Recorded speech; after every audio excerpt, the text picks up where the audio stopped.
Olá, voltamos com o programa A Notícia de Frente. Agora vamos falar novamente sobre o governo federal, porque tem troca de ministro de Minas e Energia. O presidente Jair Bolsonaro não está satisfeito com as altas consecutivas dos combustíveis e mais uma vez então trocou o comando do ministério. Vamos entender melhor na reportagem? A mudança no comando do Ministério de Minas e Energia foi anunciada no início da manhã por meio do Diário Oficial da União, o que provocou surpresa no meio político. Adolfo Saxida, que ocupava o cargo de chefe da Assessoria Especial de Assuntos Estratégicos do Ministério da Economia e é um dos homens de confiança de Paulo Guedes, assume o Ministério de Minas e Energia. Bento Albuquerque é almirante da Marinha e estava no comando do Ministério de Minas e Energia desde o início do governo. Ele era considerado um quadro técnico do governo.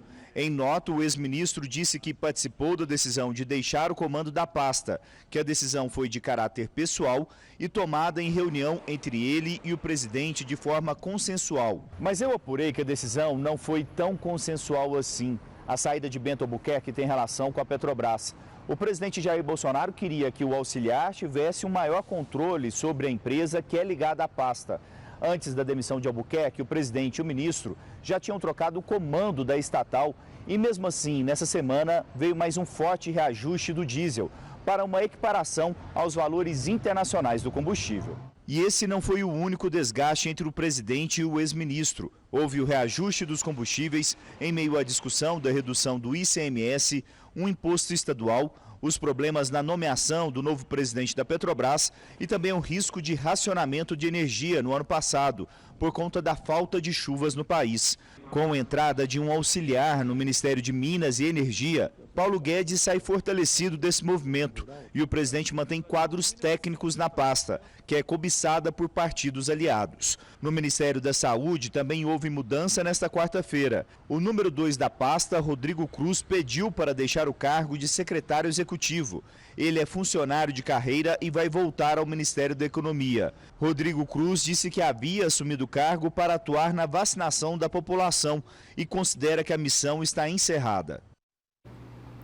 Daniel, o ex-ministro Bento Albuquerque é só mais uma carta fora do baralho, desse jogo. Por que eu estou falando dessa forma? Eu vou perguntar para vocês de uma forma muito objetiva, Daniel. Adianta nesse momento trocar nomes, trocar rostos e não mudar a política da Petrobras? O que esse novo ministro de fato vai conseguir trazer de prático em relação a essa guerra de alta consecutiva dos combustíveis? É simples entender que é uma pessoa que não tem competência, o ex-ministro, não conseguiu deixar de que a Petrobras repassasse esse reajuste e o novo ministro vai ter esse poder porque ele está falando de mudanças que dependem de toda uma estrutura de privatização. Isso não acontece em toque de caixa. Ou seja, aí o presidente Bolsonaro está dando um recado: olha, estou tentando fazer de tudo para que você, brasileiro, não pague mais caro na hora de abastecer. Você está vendo, eu estou tentando, troquei de novo meu ministro, não estou poupando ninguém.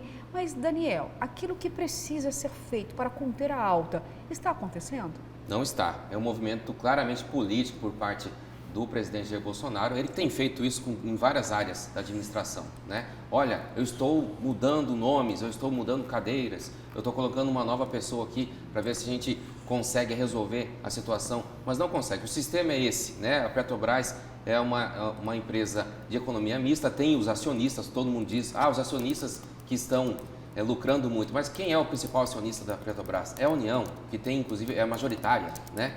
Então, se houve esse lucro absurdo de 44, 48 bilhões de reais, grande parte, mais da metade foi para os cofres da União, né? Então, tem muito dessa narrativa aí de que a Petrobras é a vilã do país e tudo mais, mas a própria União lucra com isso, né?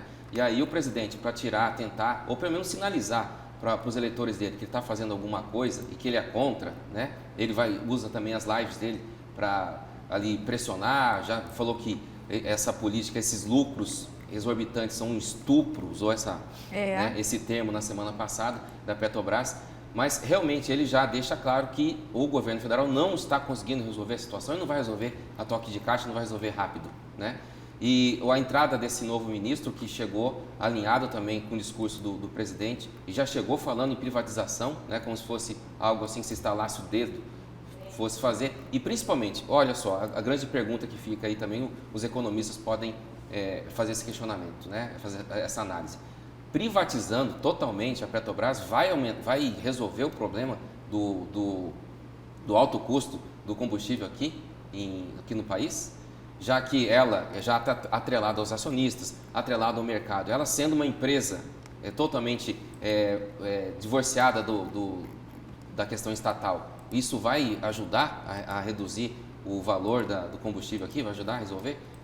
Então é questionamento que fica, né? Mas está claro realmente que o presidente tem feito essas manifestações, trocas constantes de ministros quando há algum tipo de problema, principalmente em relação aos combustíveis, que tem puxado a alta da inflação demais no país, né? Tem sido a grande vilã da inflação, para mostrar que está tentando fazer alguma coisa, né? Mas na verdade esses movimentos têm mais mesmo um significado simbólico, né, ali para os eleitores, para comprar essa narrativa de que, olha, o presidente é vítima, né? É assim que está acontecendo em vários outros setores da administração pública. Bom, e também, Daniel, nós acompanhamos aqui o fato de que o ministro Paulo Guedes e Bento Albuquerque sempre tinham divergências conceituais, eu diria.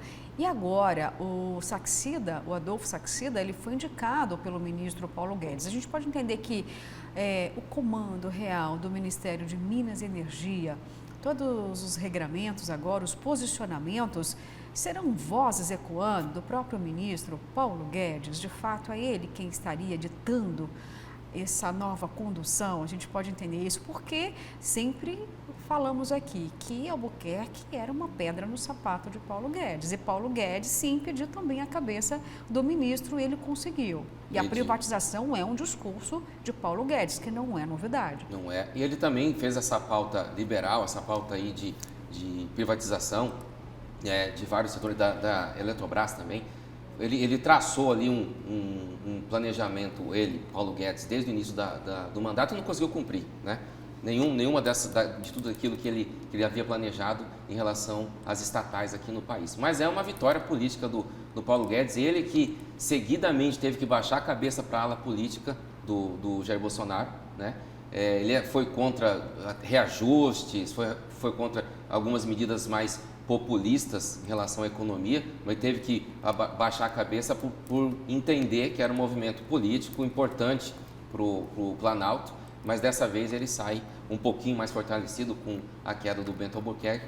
E uma questão importante, a gente pode falar um pouquinho mais para frente sobre isso, o Bento Albuquerque, pelas apurações da imprensa nacional, também estava se colocando contra esses 100 bilhões de reais que vão ser aplicados na construção de gasodutos para termoelétricas aqui no país. É um lobby muito grande e o Bento, que tem um perfil um pouco mais técnico, estaria sendo uma pedra no sapato, uma resistência para esse grande projeto aí que envolve Centrão e Planalto juntos ali no Congresso. Bom, e ainda falando sobre isso, o ex-presidente Lula utilizou, claro, o tweet para falar sobre essa questão Bolsonaro, Petrobras, política cambial. Vamos conferir então o que colocou aí nas redes sociais Lula falando a respeito do presidente. Bolsonaro não sabe o que faz com o país, não sabe trabalhar, investir ou fazer política econômica. Vendeu a BR e hoje 392 empresas importam gasolina dos Estados Unidos. Vamos deixar claro, somos contra a venda da Petrobras e Eletrobras. Parem de privatizar nossas empresas públicas, mandando um recado direto em relação à troca do Ministério e também o posicionamento de privatizar a Petrobras. E ainda falando aí de política cambial, para a gente pincelar rapidinho aqui, Daniel, houve desoneração de importação para 11 alimentos. Já é uma outra resposta do governo Bolsonaro tentando fazer com que sangre um pouco menos o bolso dos brasileiros. Inclusive retirando o IPI dessas importações, o ICMS. IPI mesmo, das importações de alimentos importantíssimos, que as altas aí realmente castigam muito, como a carne bovina, por exemplo, tem também a carne de frango, tem farinha de trigo, trigo e misturas de trigo com centeio, bolachas e biscoitos, outros produtos também de padaria, pastelaria, indústria de biscoitos, ou seja, incluindo os grãos também, tem milho. É uma tentativa, né, Sim, Daniel, mais concreta, de desonerar aí 11 produtos, né, com imposto de importação. A gente não sabe se nesse momento vai surtir um resultado por conta dessa escalada de preços. Acaba se perdendo aí, a gente não vê um resultado tão prático, mas é uma medida que pode ajudar de certa forma. Uma medida mais concreta para tentar conter o avanço da inflação. Para o mês de abril, foi mais de 1%, 1,06%. Foi o maior patamar desde 1996, né? Antes ali no começo do Plano Real, né? Foi muito complicado a inflação do país, que já está passando de 12%, né? Então, acho que o presidente viu que essa situação está perdendo o controle, né? E a gente tem dito aqui no programa quase todos os dias, a questão econômica vai decidir essa eleição, né? Eu vou lembrar de um fato importante, em 2006 o Lula foi reeleito já no contexto de mensalão, né, em relação à denúncia de mensalão, só que a economia do país estava mais controlada, a economia do país ia de certa forma bem, então isso pesou bastante para a reeleição do Lula. E eu acho que o Bolsonaro está vendo isso. Se eu não tomar alguma medida mais, mesmo que seja desesperada, para tentar conter a escalada dessa inflação, as pessoas vão ter o que colocar no prato, vão ter o que comer, não estão conseguindo mais nem comprar o botijão de gás. Né? Se chegar lá na frente, na hora de votar, isso vai acabar sendo decisivo para que haja uma mudança aí na presidência da República. Bom, vamos mudar um pouquinho de assunto agora, vamos para o futebol e claro, quem vai trazer todas as informações para a gente é o repórter Oliveira Júnior, porque parece que o Cuiabá não se deu muito bem não, é isso mesmo, Oliveira? Conta para a gente então o que aconteceu com o Cuiabá. Pois é, Luciana, o clima esquentou ontem na Arena Pantanal e não foi só por causa da derrota do Cuiabá e a sua eliminação na Copa do Brasil. No tempo normal, 0-0, o primeiro jogo em Goiânia contra o Atlético Goianiense, houve empate em 1-1 e quem vencesse a partida ontem estaria nas oitavas de final. Placar de 0-0, jogo ruim, as duas equipes atacando pouco e aí a decisão foi para a cobrança dos tiros livres diretos da marca do Cal, penal.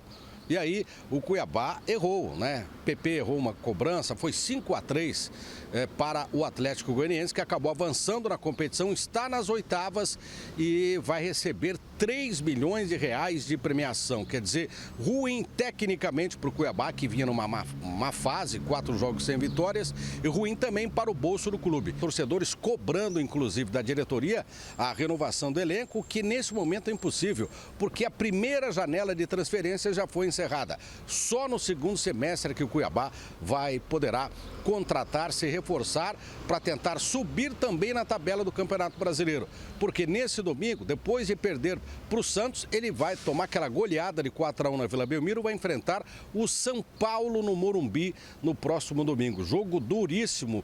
O Dourado precisa reagir, porque senão ele pode encerrar esta rodada de domingo simplesmente na zona do rebaixamento devido aos resultados dos outros adversários diretos que estão lá embaixo que podem subir na tabela. Não bastasse tudo isso, a diretoria optou por demitir o técnico Pintado depois dessa eliminação, como se ele fosse o único culpado. Lembrando que não foi ele quem contratou os jogadores, ele pegou o bonde andando e aí sobra para a parte mais fraca, né? Mais fácil você demitir um do que 11 jogadores. E a diretoria optou por desligar o técnico Pintado. Interinamente, Luiz Fernando Jubel, que era auxiliar do Jorginho, acumula o cargo já no jogo deste próximo domingo contra o São Paulo, até que a diretoria contrate um novo treinador. Nos bastidores, comenta-se que Jorginho, que fez uma boa campanha e salvou o time, mantendo na Série A no ano passado, estaria voltando. É aguardar e ver para crer. Voltamos com vocês. Um bom dia.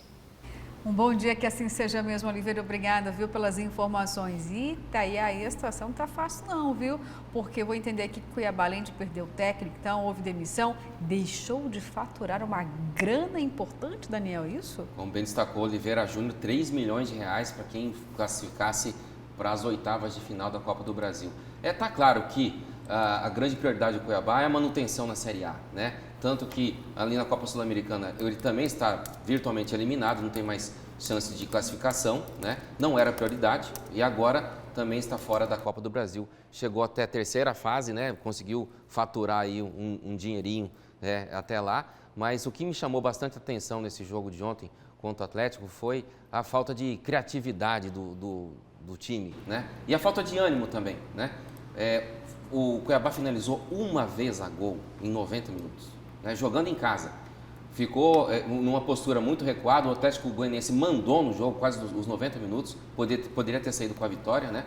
Que o Atlético também não finalizou, não concluiu bem as jogadas, mas o Cuiabá teve uma postura muito passiva, né, o tempo todo, e jogando em casa precisando da vitória, já que o jogo de ida tinha sido 1-1 em Goiânia, né? Então o Cuiabá tinha essa chance real de vencer o Atlético Goianiense, que é um bom time, um time com muito mais padrão de jogo, mas realmente a postura do time em campo que realmente chamou a atenção da torcida que já estava descontente com um Pintado há um tempo. Saber agora se mudança da comissão técnica vai fazer com que o time também mude a postura em campo, né? O questionamento do Oliveira é interessante. Os jogadores que estão aí, o Pintado não participou desse processo de contratação, então é saber se uma mudança de uma pessoa, de uma comissão técnica, vai fazer com que o Dourado volte a jogar bola, que realmente não está acontecendo há já alguns jogos, né, aqui do Campeonato Brasileiro e das outras competições. Olha, a gente vai chegando ao final desse programa e com uma notícia agora que, olha, confesso que eu não gosto jamais, viu? Mas uma atenção para você que vai pegar a rodovia dos imigrantes. Um grave acidente aconteceu há poucos minutos, tem motorista preso às ferragens, então a rodovia nesse momento está paralisada, viu, gente? O grave acidente aconteceu agora no início da manhã desta quinta-feira.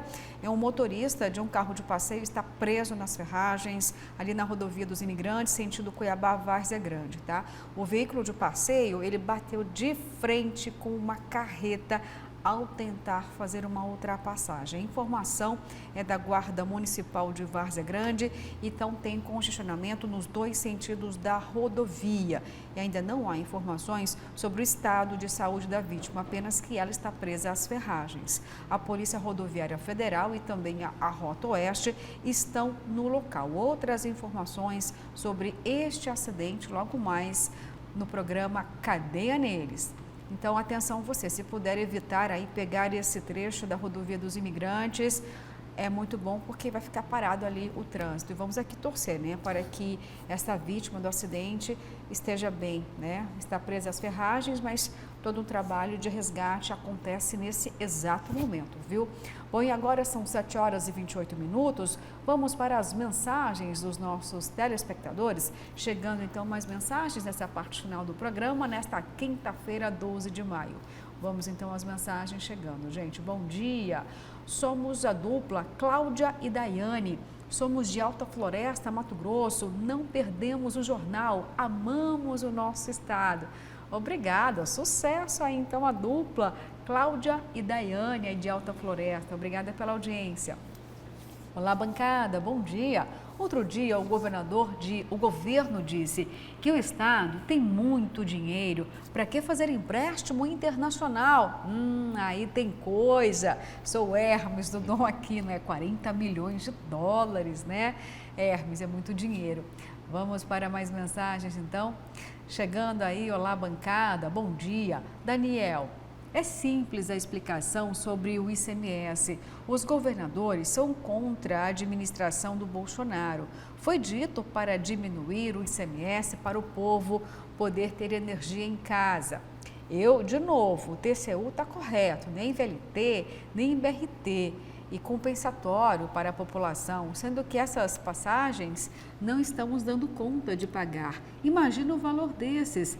Fora que essa rota não compensa para os usuários. Chegando no porto, iremos seguir de ônibus para quem vai para o CPA. Por que Cuiabá? Parque Cuiabá, talvez. Parque Cuiabá, mas vamos lembrar que parte do transporte é subsidiado, né? Em todo o planeta acontece dessa forma, aqui não é diferente, até porque, se você não sabe, a Prefeitura de Cuiabá, em relação ao transporte municipal, também paga um gordinho subsídio para as empresas de transporte. Ele fez essa pergunta. Porque senão, Daniel, estaria em R$ 7,00 a passagem aqui em Cuiabá. A intenção é essa, que haja uma integração entre o VLT e o sistema de ônibus também, respondendo a pergunta dele, para quem vai para o Parque Cuiabá, para outras regiões da cidade, você desceria na estação do VLT e pegaria um ônibus até chegar ao seu destino. Tá certo. Temos mais mensagens, então, chegando na tela nesse momento. Vamos lá. Bom dia. Eleição, verdade, todos estão fazendo campanha velada, mas existem regras e o PT não respeita. Mas a lei só vale para Bolsonaro. É o Marcelo Luiz Marinho Ferreira. O olhar é maior mesmo para quem está no poder, porque tem a máquina pública e não pode se utilizar os recursos públicos para fazer campanha. Então, por isso que o olhar fica ainda maior, né? Mais mensagens chegando na tela, então, gente, nesse momento aqui. Vamos lá, bancada, Bolsonaro poderá ficar fazendo live até nas eleições? Olha, pode, Daniel, com certeza, né? Não há problema em relação à live, ou tem algum novo entendimento por parte da Justiça Eleitoral? Por enquanto não, né? Realmente ele não vai poder usar esse momento da live dele para pedir voto. Não, pedir voto não, mas ele vai continuar utilizando a live para comunicar. Gente, olha só, atenção aqui, a última informação, infelizmente, realmente uma tragédia lá na Imigrantes, com a constatação de morte de ocupantes do veículo, viu? Muito triste e cuidado você que vai passar por lá, viu? O programa Notícia de Frente fica por aqui, até amanhã, 6 horas em ponto.